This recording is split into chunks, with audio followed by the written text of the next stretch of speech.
Shalom, sahabat yang dikasihi Tuhan. Selamat pagi, salam damai sejahtera bagi setiap kita. Di pagi hari ini, ajar aku Tuhan untuk memiliki kerendahan hati, menerima tanggung jawab yang Engkau percayakan. Sahabatku, tema renungan pagi hari ini yaitu kekuasaan cenderung merusak. Kekuasaan yang mutlak benar-benar mutlak merusak. Mari kita buka Alkitab dalam kitab Keluaran 4 ayat 2 sampai dengan 4.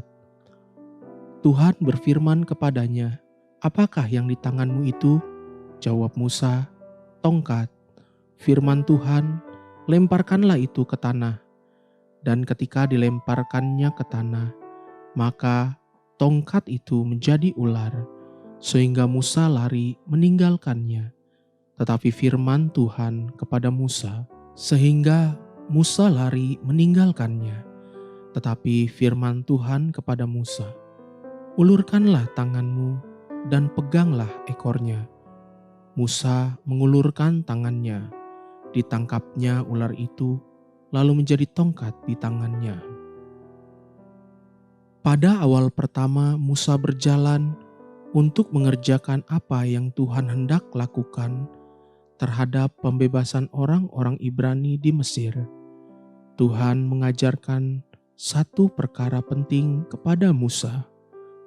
Ayat-ayat di atas melukiskan perkataan Tuhan kepada Musa yang ragu-ragu bagaimana caranya dia dapat menghadapi Firaun nantinya. Dan Tuhan bertanya kepada Musa lewat satu perkara, "Apa yang ada di tanganmu, Musa?"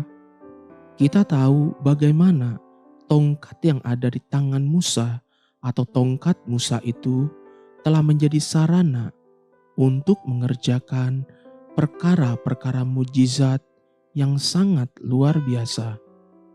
Tulah demi tulah dipertontonkan oleh Musa kepada Firaun dan seluruh Mesir lewat tongkat di tangan Musa. Dalam kitab Keluaran 7 ayat yang ke-17, "Sebab itu beginilah firman Tuhan, dari hal yang berikut akan kau ketahui bahwa akulah Tuhan. Lihat, dengan tongkat yang di tanganku ini akan kupukul air yang di sungai Nil, dan air itu akan berubah menjadi darah." Dengan tongkat di tangannya, Musa membelah Laut Merah, sehingga bangsa Israel dapat berjalan di tanah yang kering. Dalam kitab Keluaran 14 ayat ke-16, "Dan engkau angkatlah tongkatmu dan ulurkanlah tanganmu ke atas laut dan belahlah airnya, sehingga orang Israel akan berjalan dari tengah-tengah laut di tempat kering."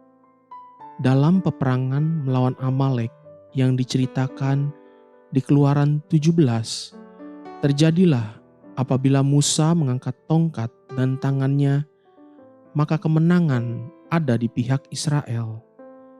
Berkali-kali tongkat Musa itu menjadi sarana otoritas Tuhan yang bekerja di dalam diri Musa untuk menunjukkan kemuliaan Tuhan. Itulah lambang tongkat di tangan Musa. Itulah juga sebabnya Tuhan berkata pada saat pertama kali Dia memerintahkan Musa untuk menghadap Firaun dengan pesan, "Apa yang ada di tanganmu?" Lalu Tuhan juga berkata kepada Musa, "Lemparkan tongkat di tanganmu." Dan tiba-tiba tongkat itu menjadi ular. Inilah yang perlu kita perhatikan.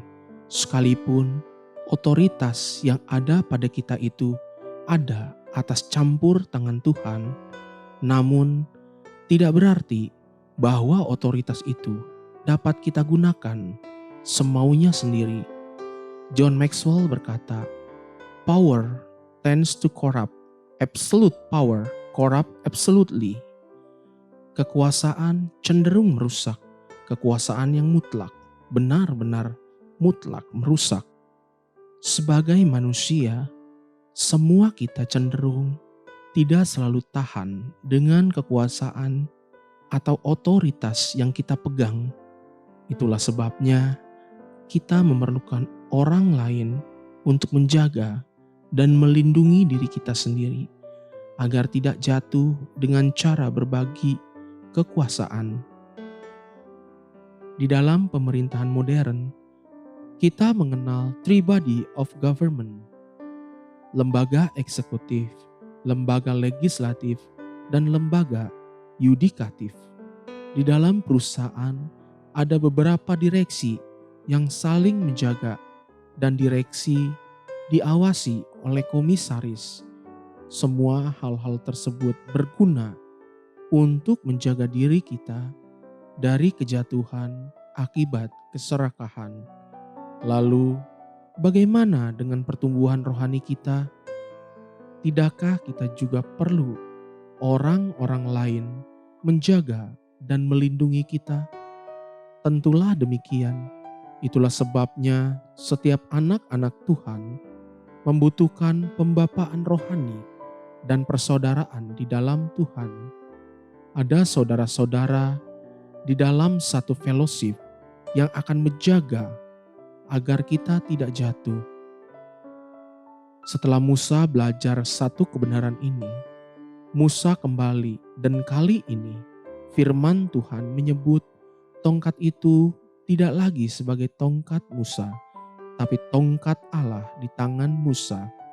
Dalam kitab Keluaran 4 ayat ke-20, kemudian Musa mengajak istri dan anak-anaknya lelaki, lalu menaikkan mereka ke atas keledai, dan ia kembali ke tanah Mesir, dan tongkat Allah itu dipegangnya di tangannya. Haleluya. Sahabat, mari kita sama-sama berdoa. Terima kasih Bapa Surgawi, ajari aku untuk selalu menyadari bahwa semua yang ada padaku adalah milik-Mu dan untuk kemuliaan bagi-Mu. Terima kasih untuk orang-orang yang ada di sekitarku yang akan menopang hidupku.